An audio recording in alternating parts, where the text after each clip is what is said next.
So let's talk about education matters now. There's no definite date for over 15 million learners in the country to resume normal learning. Education Cabinet Secretary Professor George Magoha, who appeared before the Parliamentary Committee on Education, says learners will start from where they left in terms of syllabus coverage when schools reopen. This amid growing anxiety among parents and their children. Makori Ongechi has more.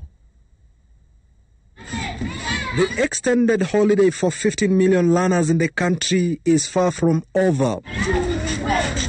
Despite previously issuing June 4th as a tentative date for the reopening of schools, Education Cabinet Secretary Professor George Magoha told the Parliamentary Education Committee that schools will be closed for an indefinite period of time as part of the ongoing effort to slow the spread of the coronavirus. If, on the other hand, the situation becomes completely out of control, then we shall have to bite the bullet. The children are alive and they are at home.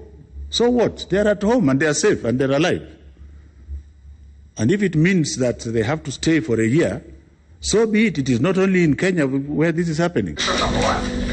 This family in Ruai has 3 students in Form 4. It is out to exhaust content, particularly online, to capture as much as possible as part of preparations for KCSE exams. 3x times 5 is 15x. For instance, a single mathematics online session by Embakasi MP Babu Owino, who has 0 training in the Faculty of Education, is able to attract up to 8,000 learners per session. Back to class.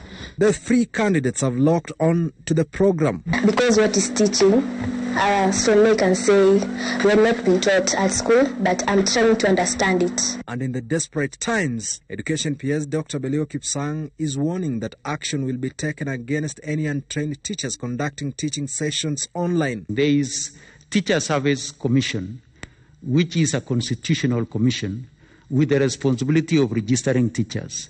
Anybody who is not a teacher and providing content is undertaking an illegality. The MPs in the Education Committee raised concern over the online lessons, saying they will disadvantage students from remote areas. But in answering, Magoha promised that learners will have an equal chance when schools reopen. They are very stressed, especially on the issue of examinations and more so on the issue of others are learning, others are not accessible to the radio. Has the ministry considered, because the duration is part of their considerations, to at least slash part of school fees to cushion parents? What I have been saying again and again and very clearly is that when schools open, the syllabus will start from where it stopped.